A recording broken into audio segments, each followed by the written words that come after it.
ദൈവതിരുനാമം മഹത്വപ്പെടട്ടെ. ഏവർക്കും നോമ്പ് ചിന്തയിലേക്ക് സ്വാഗതം. ഫാർ അവേ സോ ക്ലോസ് എന്ന സുപ്രസിദ്ധമായ ചലച്ചിത്രം ഒരു കാലത്ത് യൂറോപ്യൻ രാജ്യങ്ങളിൽ അനേക മനുഷ്യരെ സ്വാധീനിച്ചു. ഈ ചിത്രത്തിൻ്റെ പ്രധാന കഥാപാത്രം മുൻ സോവിയറ്റ് പ്രസിഡൻ്റായിരുന്ന മിഖായേൽ ഗോർബച്ചോ ആയിരുന്നു.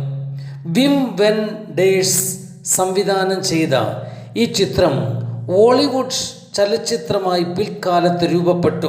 ഈ ചിത്രത്തിലെ പ്രധാന കഥാപാത്രങ്ങൾ മാലാഖമാരാണ്. തിന്മ നിറഞ്ഞ മനുഷ്യരിൽ ദൈവിക നൽവരങ്ങൾ നിറയ്ക്കുക എന്നതാണ് മാലാഖമാരുടെ ദൗത്യം. സ്വർഗീയ സൗഭാഗ്യങ്ങൾ ഉപേക്ഷിച്ച് ഭൂമിയിലേക്ക് മാലാഖമാർ എത്തിക്കൊണ്ടേയിരുന്നു. മനുഷ്യൻ്റെ നന്മയ്ക്കായി അക്ഷീണം അവർ പരിശ്രമിക്കുകയും ചെയ്തു. മാലാഖമാരുടെ സ്തുതി വചനങ്ങളാൽ എപ്പോഴും പ്രകീർത്തിക്കപ്പെട്ടുകൊണ്ടിരുന്ന സ്വർഗസ്ഥ പിതാവിൻ്റെ ഏകജാതനായ പുത്രൻ മനുഷ്യനായി ഭൂമിയിൽ അവതരിച്ച് മനുഷ്യനെ നന്മയുടെ തീരത്തേക്ക് നയിക്കുന്ന അനുഗ്രഹീതമായ പ്രവൃത്തിയാണ് ഈ ചിത്രത്തിൻ്റെ അന്തസത്ത. 3.5 വർഷക്കാലം ഈ ലോകത്തെ സ്വർഗരാജ്യ മഹത്വം പ്രഘോഷിച്ച ക്രിസ്തുനാഥൻ മനുഷ്യ രാശിക്ക് നന്മ വാരി വിതറി. തൻ്റെ ജീവിതം അതിനായി താൻ ഉപയോഗിച്ചു എന്നതാണ് നാം ഇന്ന് അനുഭവയോഗ്യമാക്കുന്ന നോമ്പിൻ്റെ അന്തസത്ത. ആവശ്യക്കാരൻ്റെ ഉത്തമ യാചനകൾക്ക് അതിശ്രേഷ്ഠമായി മറുപടി നൽകിയ യേശുനാഥൻ കാനായിലെ കല്യാണ ഭവനത്തിൻ്റെ അത്യാവശ്യം മനസ്സിലാക്കി.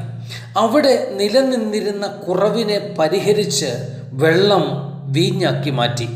പാളയത്തിന് പുറത്തു വസിച്ച കുഷ്ഠരോഗിയെ പാളയ മധ്യത്തിൽ വരുത്തി ശുദ്ധീകരണം നൽകി നന്മപൂരിതമായ ജീവിതത്തിലേക്ക് നയിച്ചു. ശരീരമാസകലം തളർച്ച ബാധിച്ചിരുന്ന തളർവാദ രോഗിയെ ശക്തിപ്പെടുത്തി അവനെ സ്വഭവനത്തിലേക്ക് ആരോഗ്യമുള്ളവനായി പറഞ്ഞയച്ചു.